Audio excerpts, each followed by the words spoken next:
好，各位同學大家好啊！咁咧我咧好耐冇拍過片啦，咁因為咧學校有開放日啊，好多事務繁忙啊，唔好意思。咁今日咧終於有啲時間，不過即係呢段片可能咧會中間會有啲雜音，同埋可能會有一啲嘅月台嘅廣播，因為咧我係喺一個地鐵站放緊工、搭緊車嘅時候咧就即係嚟拍嘅，咁啊希望大家多多見諒啦。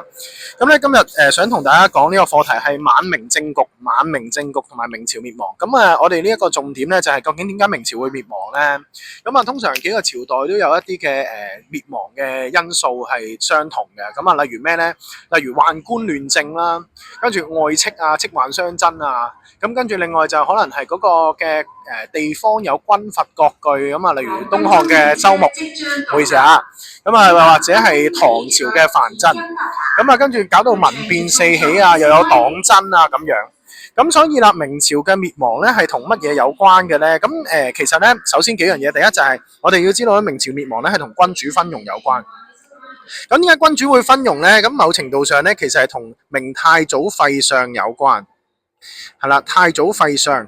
咁所以啦，有人就有歷史學家就咁講，就話明朝咧冇善政。係啦，原因係咩咧？就係自太祖廢相始。咁點解廢相就會令到君主昏庸咧？因為丞相嘅公務咧就本來已經好繁忙。咁如果廢咗丞相之後咧，咁所有嘅公務就君主做。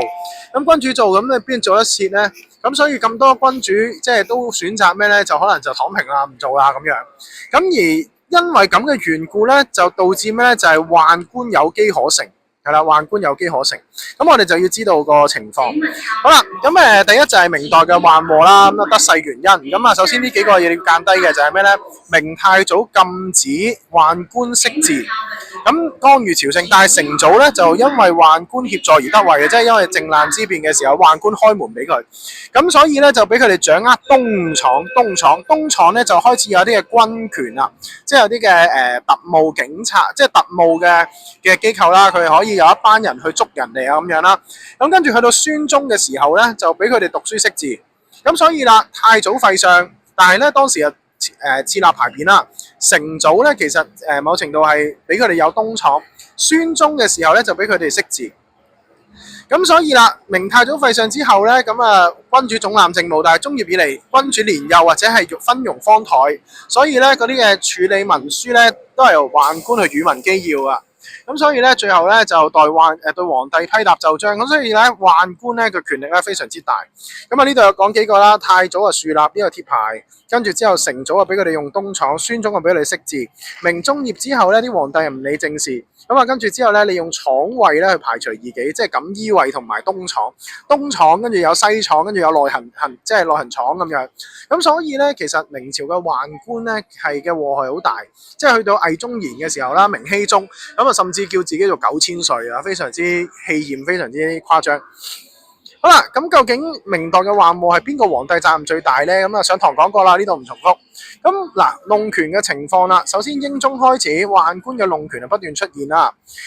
跟住利用廠尉排除異己。熹宗嘅時候有魏忠賢，魏忠賢咧就有山治啊，跟住之後有引發東林黨爭啊咁樣啦。跟住排除異己啊，捕殺黨人，跟住之後又即係喺呢一個全國書院就拆毀咁樣，係非常之嚴重係啦。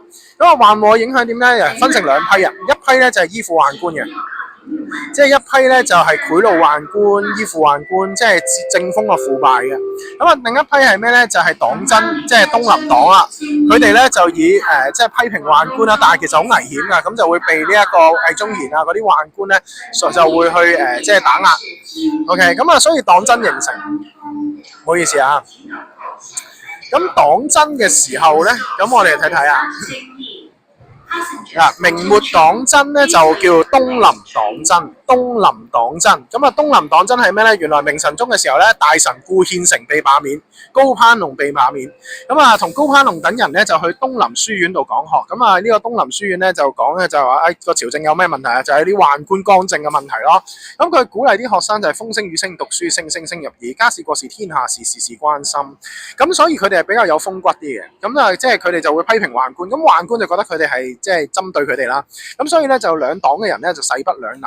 而當時咧就邊個比較有勢力啲咧？當然就係魏忠賢。咁啊，點解會咁咧？不上朝嘅天子明神宗就係啦，20幾年唔上朝，真係開心，係啦。咁啊，完全唔批答啦，咁啊啲官員自行離去啦，咁啊萬歷怠政啊。好啦，咁即係呢一個黨爭嘅禍害啦，咁啊慢慢變成意氣之爭，捕殺東林黨人，拆毀全國書院，係啦。咁啊跟住之後咧，更加禍及邊將，例如洪庭拔下邊應該有係咪？洪庭拔係啦，咁啊跟住之後咧就黨爭不息啦，咁啊女真就乘機坐大，最後明朝咧就亡於民變闖王。好啦。咁啊，呢個東林書院嘅情況啦，洪庭拔呢個將軍俾人哋因為捲入黨爭而俾人處死啦。咁啊，邊將袁崇煥咧，亦都曾經彈劾魏忠賢咧，就一度被罷免還鄉。好啦，咁啊，明朝係點樣滅亡嘅咧？明朝咧係亡於咧民變嘅，咁但係啦。其實民變係只係其中一個片面嘅原因啫，真正嘅根深蒂固嘅原因咧係邊患嘅問題。咁當時女真族即係咧我哋所知道嘅清朝，即係清係啦。咁啊當時仲未叫清嘅，叫後金。咁啊努爾哈赤就係佢哋嘅首領。咁啊努爾哈赤建立後金，咁啊跟住舉兵侵明啦，咁啊跟住之後咧就喺呢一個瀋陽啊、遼陽啊等等就盤踞喺中國嘅東北啊、遼東半島嗰邊啦。咁啊跟住喺寧遠嘅時候咧，咁誰不知咧就俾袁崇煥所擊敗，因為用火炮咧就重傷，最後死咗。咁努爾哈赤個仔皇太極繼位之後咧，就用反間計咧去命阿明思宗處死咗袁崇煥，就話袁崇煥咧就通敵嘅咁樣。咁但係呢件事我哋上堂又討論過啦，咁所以咧我呢度唔重複。咁皇太極就將個名咧改成滿洲，改國號為清，成為咗最大嘅邊患。咁而因為呢個邊患咧，當時咧明朝咧係收咗三響嘅，即係三響係咩咧？遼響、練響、剿響係啦。咁啊，即係遼響咁就係講緊對待女真嘅一啲嘅收嘅啲稅啦。係啦，咁所以民變咧就開始出現，因為咧嗰個嘅即係稅務繁重啊，咁所以啲人就話啦，迎闖王盼闖王，闖王來了不納糧。好啦，喺民變四起嘅時候，唔好意思啊，真係因為我咁啱係可以喺呢個地方，就喺東涌站，唔好意思，係啦，咁啊民變四起呢度我哋要記兩個啦，第一個就係張獻忠，張獻忠係即係呢一個嘅大順。大西國王喺四川，跟住李自成咧就係闖王，佢喺西安係啦，咁就咧呢一個嘅大順係啦，咁最後李自成成功咗係啦，咁啊跟住之後咧明思宗就上吊自盡，明朝嘅滅亡。咁因為呢件事嘅緣故咧，最後咧明思宗咧就死咗啦。咁而當時山海關嘅守將吳三桂咧，佢係率先投降滿清。咁啊呢個投降咧就開始咧就引清兵入關，咁啊入關嘅意思就係入山海關。係啦，山海關。咁而清朝好醒目啦，佢又將呢一個本身同明朝對抗嘅一個姿態咧，變成咩咧？就係得到吳三桂嘅邀請，跟住係為明思宗報仇。咁啊，取天下於闖王，唔係取天下於明噶噃。咁當然呢個係藉口啦，我哋上堂都討論過啦，即係幾個樣嘢。第一就係南明仍然喺度，第二佢入城嘅時候屠城喎。係啦，咁啊，所以其實你講唔過去啦，就話為亡明報仇，咁其實係唔啱嘅。咁但係其實又唔係嘅，因為點解咧？因為佢某程度係做一啲對明朝好嘅嘢嘅，例如咩咧？佢係優待明朝航臣啦，跟住另外咧就禮葬明思宗帝後呢啲。咁所以啦，明朝滅亡咧呢一個圖就好清楚啦，就講到咧，首先宦禍啦，就導致朝政腐敗。咁啊，宦禍同時間引發東林黨爭啦，咁啊東林黨爭亦都令到朝政腐敗啦。咁而宦禍、朝政腐敗令到民變嘅出現，民變出現嘅時候，李自成闖王咧就攻陷明朝，咁啊邊患亦都入侵，咁所以最後咧明朝就滅亡啦。咁啊，明朝滅亡之後咧，咁我哋之後就開始講呢一個下一節咧，就講呢一個清朝嘅民族政策係啦。咁啊，暫時講到呢度係啦。今次呢段片咧比較多雜音係啦，希望大家記得係啦，即係睇睇係啦。如果之後有機會會再錄個新版本嘅係啦，真係唔好意思，阿 Sir 公務繁忙。咁如果有啲咩唔明咧，咁就可以翻學校問阿莊 Sir 啦。多謝各位。